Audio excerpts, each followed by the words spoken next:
अमानुष हत्या झाली, मारहाण झाली, जे काही इथं फोटो येतं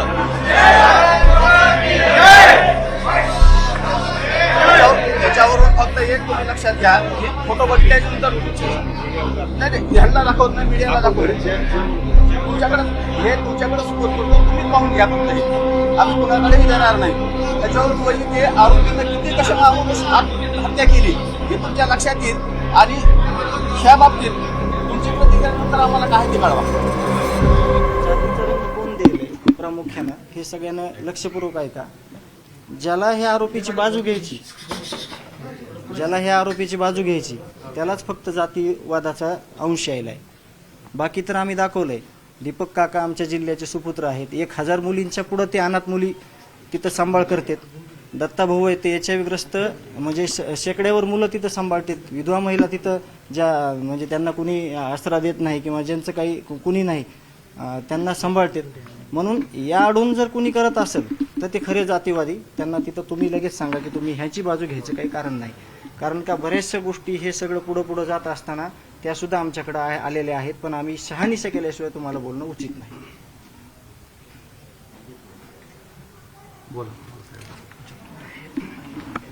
तुम्हाला जे अन्नाचे फोटो आहेत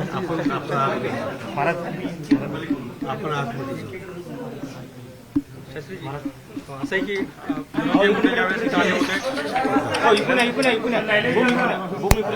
फक्त इकडे बघून बोला मला तसंच ना चेहरा जर आपण तिकडे शास्त्रीजी कुटुंबीय आलंय, काय नेमकी तुम्हाला माहिती दिली आणि तुम्ही त्यातलं जाणून घेतलं का?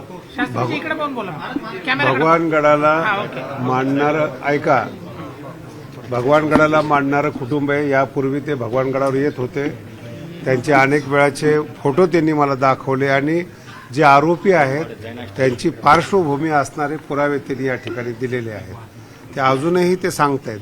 पण याच्यामध्ये धनंजय यांचं म्हणणं असं आहे की याला जातीवाद न देता जे कोणी आरोपीची बाजू घेणारे ते खरे जातीवादी आहेत. आम्ही अजून काही बोलायचं असेल तर अजून 2 शब्द ते बोलतील. भगवानगड हा कायमस्वरूपी देशमुख संतोष देशमुखच्या आणि धनंजयच्या पाठीमागं आहेत आणि सदैव राहील. त्यांनी हे सांगितलेलं की आम्ही गडाला मांडणारे गडाचे शिष्य आहोत. अनेक वेळा गडावरून येऊन गेलेलो आहोत. फक्त आज आरोपी जे आहेत त्यांची खरी पार्श्वभूमी काय आहेत, त्यांच्यावर किती गुन्हे आहेत हे दाखवण्यासाठी त्यांनी आरोपीचं गुन्हेगाराचं प्रमाण या ठिकाणी आणलेलं आहे. आणि संतोष अण्णांनी किती चांगलं काम केलेलं आहे, त्यांच्या ग्रामपंचायतीला किती पुरस्कार आहेत त्यांचं त्यांनी सर्टिफिकेट या ठिकाणी आणलेलं आहे. भगवानगड हा त्यांच्या पाठीमागं आहे. ते मूळचे बाबाचेच आहेत हे मला आज कळालेलं आहे. बाबाला मानणार आहेत आणि त्यांची जी जमीन आहे ती 3 पिढ्यापासून वंजारी कुटुंब करते.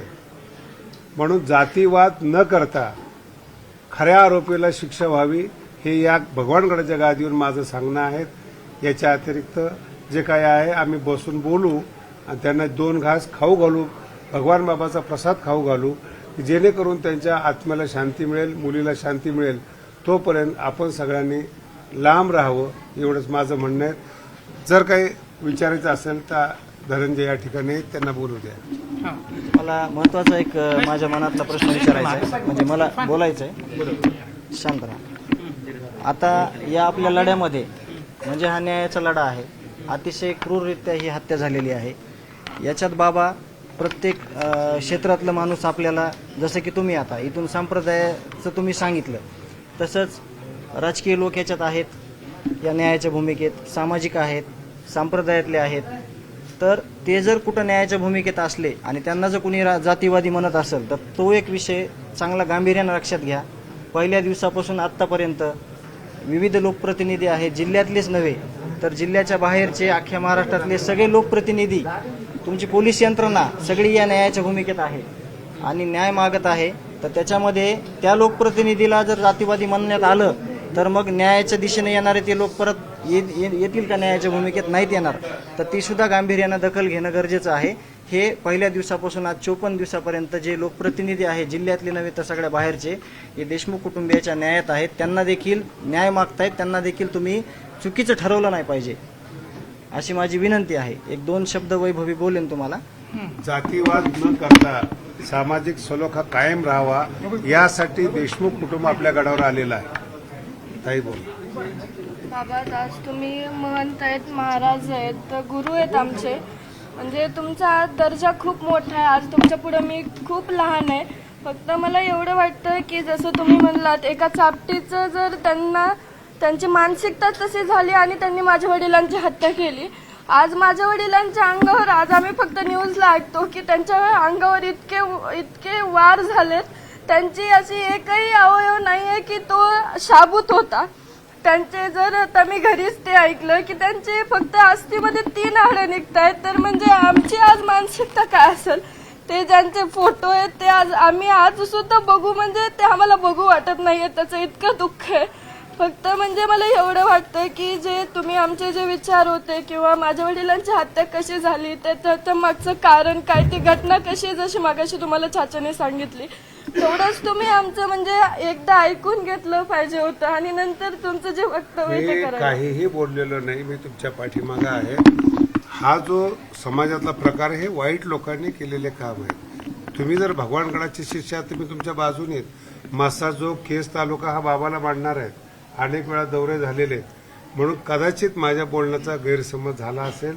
तुम्ही मला गुन्हेगाराचं जे काही गुन्हे दाखवलेले ते आणून दिलेले आहेत. मी गुन्हेगाराच्या पाठीमागे नाही, फक्त इतर लोकांनी त्याचा अर्थ चुकीचा केलेला आहे. बाबा, आम्हाला पण तेच वाटतं की जे ही वृत्ती आहे, जी गुन्हेगारीची आहे, त्याच्यामुळे आज माझ्या वडिलांची हत्या झाली आहे. फक्त ती जी वृत्ती आहे ती आपल्याला बाजूला काढायची आहे. आणि आमचं म्हणणं हे आहे की आरोपींचं ज्यांना समर्थन करायचं त्यांनी निश्चित करा. आम्ही त्यांच्या बाबत काही बोलत नाहीयेत, पण याच्यामध्ये कुठं जातीवाद आणतायत आणि ज्यांना आरोपीची पाठराखण करायची तेच जातीवाद काढतायत. माझ्या वडिलांनी, जसं मला समजतंय तसं माझ्या वडिलांनी कोणतं जातीवाद केला नाहीये.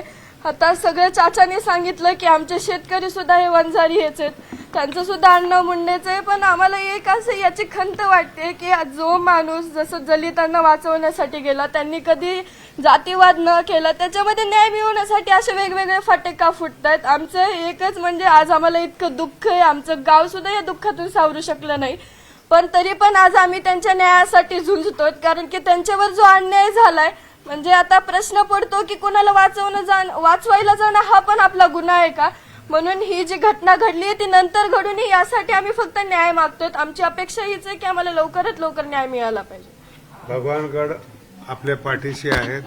मी भगवान बाबाला प्रार्थना करतो लवकरात लवकर फास्ट ट्रॅकवर न्याय मिळावा आणि मुलीला सांत्वना मिळावी. भगवानगड हा कायमस्वरूपी त्यांच्या पाठीशी उभा राहील. आरोपीचं कधीही समर्थन करत नाही. त्यांनी पुरावे आणलेले की आरोपीवर किती गुन्हे दाखल झालेले आहेत. कदाचित माझ्या बोलण्याचा चुकीचा अर्थ झाला असेल तर ते आरोपी हे आरोपीच आहेत, गुन्हेगार आहेत हे सांगण्याकरता या ठिकाणी कुटुंब आलेलं आहे. गडाचंच कुटुंब आहेत. म्हणून पुन्हा एकदा महाराष्ट्राला विनंती आहे, त्याला जातीय कलर न देता न्याय मिळावा यासाठी आपण सगळेजण प्रार्थना करू. भगवान बाबा की जय. महाराजांनी या संदर्भात जी समजा अमानुष हत्या झाली, मारहाण झाली, त्याचे काही इथं फोटो येतं,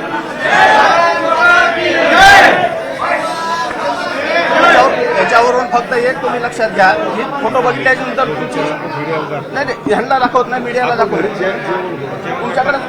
तुमच्याकडे सुपोर्ट करतो. तुम्ही पाहून घ्या फक्त हे, आम्ही कुणाकडेही देणार नाही. त्याच्यावरून म्हणजे ते आरोपीनं किती कशा माणूस हत्या केली हे तुमच्या लक्षात येईल आणि ह्या बाबतीत तुमची प्रतिक्रिया नंतर आम्हाला काय ते कळवा.